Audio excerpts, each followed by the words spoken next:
much. Yeah, so I will talk to you about H2 galaxies, basically. H2 galaxies, first of all, are not really galaxies. The name is a misnomer. Basically, they are star-forming regions, massive star-forming regions in galaxies. Many of them have disks, but not very visible. They, in general, live in small galaxies in many cases, small dwarf galaxies. But in other cases, they live in very big galaxies, or great design galaxies as ours. Here we have two examples of H2 regions, giant H2 regions that exist in galaxies nearby to us. This is Tirti Doradus in the Large Magellan Cloud, and this is NGC 5455 and M101. The common thing about all of them is that they follow these scaling relations. One of them is the relation between the velocity dispersion and the luminosity. This relation is well known since the 80s at least. The point here is that if we can measure with precision the velocity dispersion on these H2 regions, giant H2 regions, we can estimate then the luminosity of these regions. In this case, you have here a set of some giant H2 regions in nearby galaxies. All of them have distances determined either by C-fates or by TRGBs. So we can estimate with precision the luminosity of these giant H2 regions, and we can produce this correlation, this scaling relation between the velocity dispersion and the luminosity of these regions. The idea then is to use objects similar to these or at larger distances to try to estimate cosmological parameters.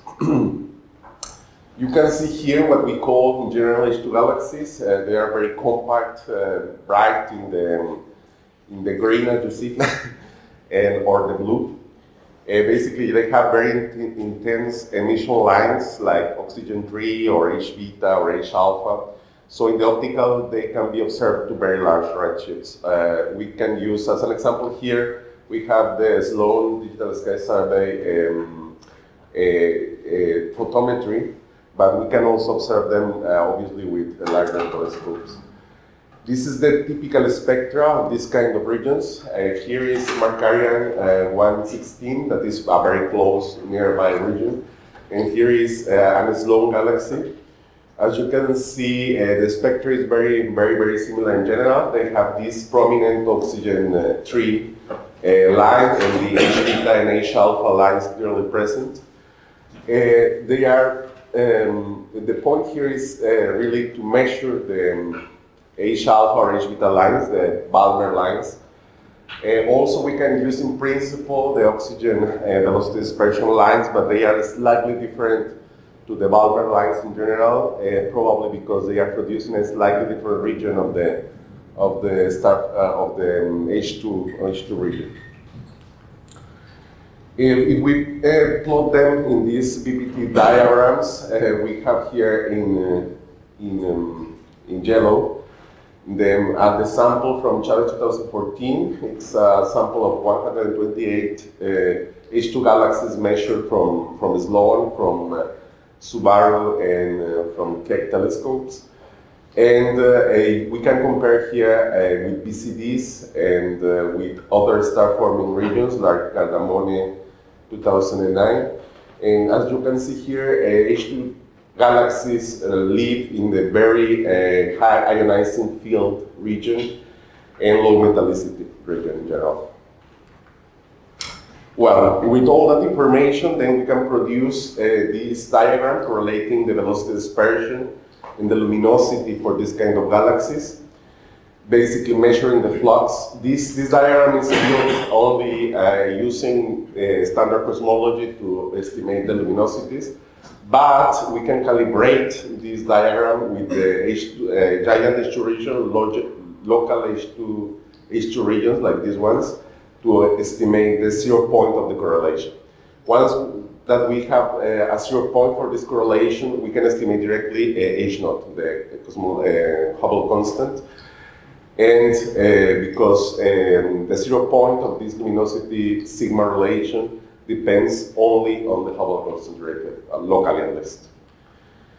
Well, as we know already, we have this tension on the Hubble constant now, so we got this idea of this interest in studying these different distance tracers, like this L sigma relation for H2 galaxies, to try to add information to this current tension. We have the tension also here in a different way from the Valentino 2020.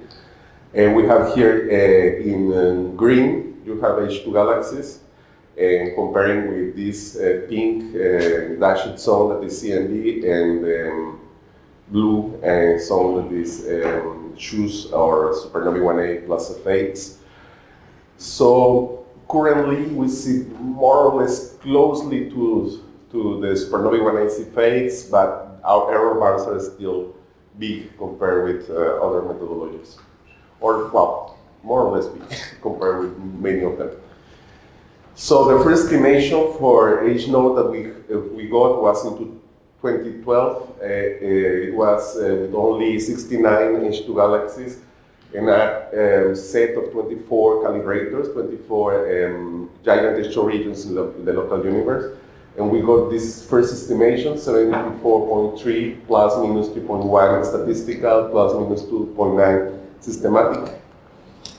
And later in 2018, we got the result that I showed before, 71 plus minus 2.8 plus minus 2.1, statistical and systematic. So as you can see, we can improve really on the systematics. Systematics are really important in this case. We have several of them, and we are just now working on trying to understand all of them in precision. This is a list of the main systematics affecting our methodology. One is the size of the starburst. We know that already also aside of the L sigma relation, there is a L radius relation. There is a relation with the size of the region also, because all of these scaling relations in general are related with the gravity and the size of the system. The problem is that we cannot measure the size with very good precision in general. We have the measurement from HST for some of these objects, but in general they are very compact, very far away in many cases. Maybe with JWST we will be able to measure some of the sizes, but in general it's a difficult task and it's not an easy one to solve. So we have an intrinsic scattering relation that is around 0.03 magnitudes in the mu in the distance modulus, and it is around 0.97 kilometers per second per megaparsec in the Hubble constant. Other very important thing about these objects is the age. We need to measure them when they are young. After only around 6 to 7 megayears, they start to explode as supernovae, so we will not see them again. So we need to measure them when they are young. So we choose only the objects that have a high equivalent width in the Balmer lines. But even so, we have an age dispersion of around 5 megayears. So we try to correct that age dispersion for using the equivalent width of the Balmer lines, but still we have this uncertainty of around 0.8 kilometers per second per megaparsec in Hubble constant from this fact. Photometry, spectrophotometry also obviously is a systematic uncertainty. It is around it gives us around 0.48 kilometers per second per megaparsec in the Hubble constant. Also metallicity is a less important one, but it's important also. And it's around 0.6 kilometers per second per megaparsec. And internal extinction. Internal extinction, these star forming regions is very important because obviously they have lost lots of dust. And the point is that we have the determinations of extinction from the small Magellan cloud and the large Magellan cloud, but the different extinction laws for these star forming systems they don't really are the same. The cases vary a bit. Like we have the Calcetti and the Gordon laws, and they are not exactly the same. So we have an additional correction here for extinction that is around 0.8 kilometers per second per megaparsecs. In total, we estimate now that our systematics can be reduced to this 1.68 kilometers per second per megaparsec compared with the 2.1 that we had before. Still, this is preliminary. We are working detailedly on this. It will appear in our next paper, Chávez et al., I hope this year. And this is basically what we are doing now with the systematics. And while I will tell you a bit about the cosmological parameters in general, we're using these objects also to high redshift to estimate omega matter and W, the equation of the state parameter, W. We are using VLT data and KIIG data basically, and we published a couple of years ago this paper with our most recent determinations. This is what you see a high redshift. It's like this is between 2 and 3 basically in redshift. As you can see, they are really, really compact and faint objects in the continuum. They only can be used to measure this kind of things because the emission lines are very intense. You have here the initial lines of a 2.1 and 2.1. It's the same object. Two spectra from the same object in 2 different telescopes in KMOS at the VLT and MOSFAR at KEK. But as you can see, the O3 line are very well measured, but the H theta line is less well measured. So in many cases, we indeed use the O3 line. So we need to add another correction to the velocity dispersion measurement. It's small, so it's not very important, but it's around 3 kilometers per second in the velocity dispersion that we need to correct from O3. And here you have the L sigma relation from the local to high redshift. In blue, all the local objects, in colors, in the objects from at high redshift from different surveys, different samples. And we have here the Hubble diagram for the giant H2 regions, the local H2 galaxies, and the high C H2 galaxies. You can see here immediately that we have a larger dispersion of high redshift as expected. Basically, you can see here in red the beams in redshift, and the VNet data is better, but you have here a larger dispersion also. Well, with that data, you can estimate omega matter. Here we have different estimations from different samples. This GM 2019 is a previous paper of ours also. And here we have the full data, all the samples together, and excluding the literature is our data. And you can compare here how it is similar to different recent determinations of H naught. You have here H versus omega matter versus W naught. You can see here clearly the degeneracy between omega matter and W naught as in all different surveys. And we compare here with supernovae 1A basically data with these two parameters together when you have both determinations in the same paper basically. It's very similar in general. Obviously, error bands are larger. You can see Pantheon here that is very small compared with ours, but we are working towards a better determination now.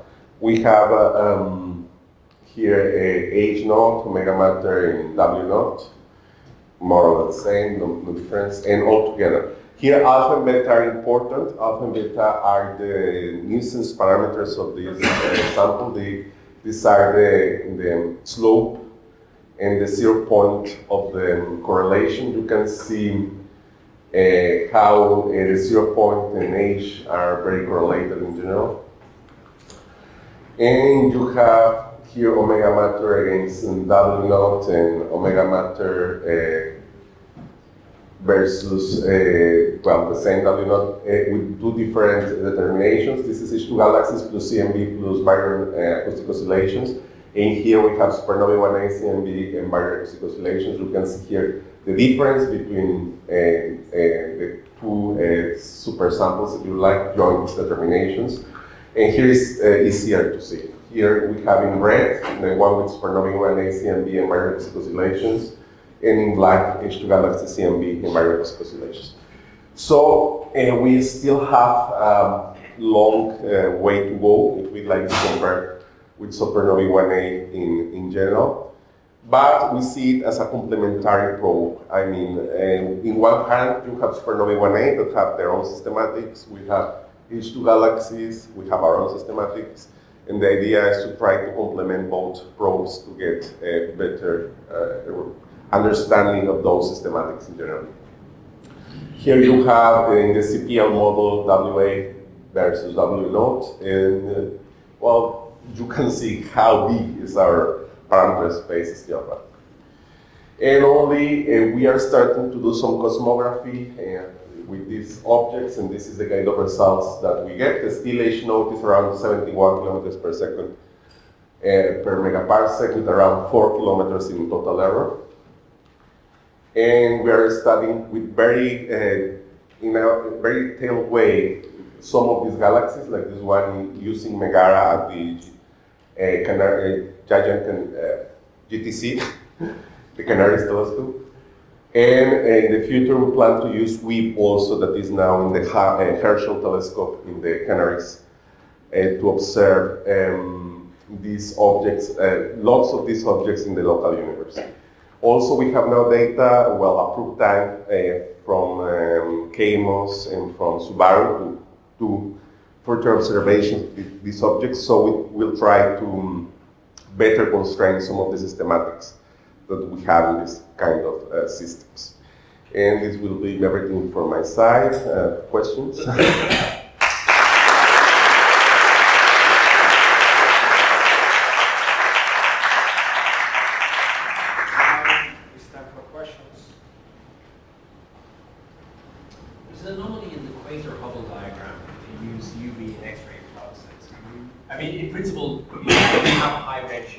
Yeah. Is this something you could look at?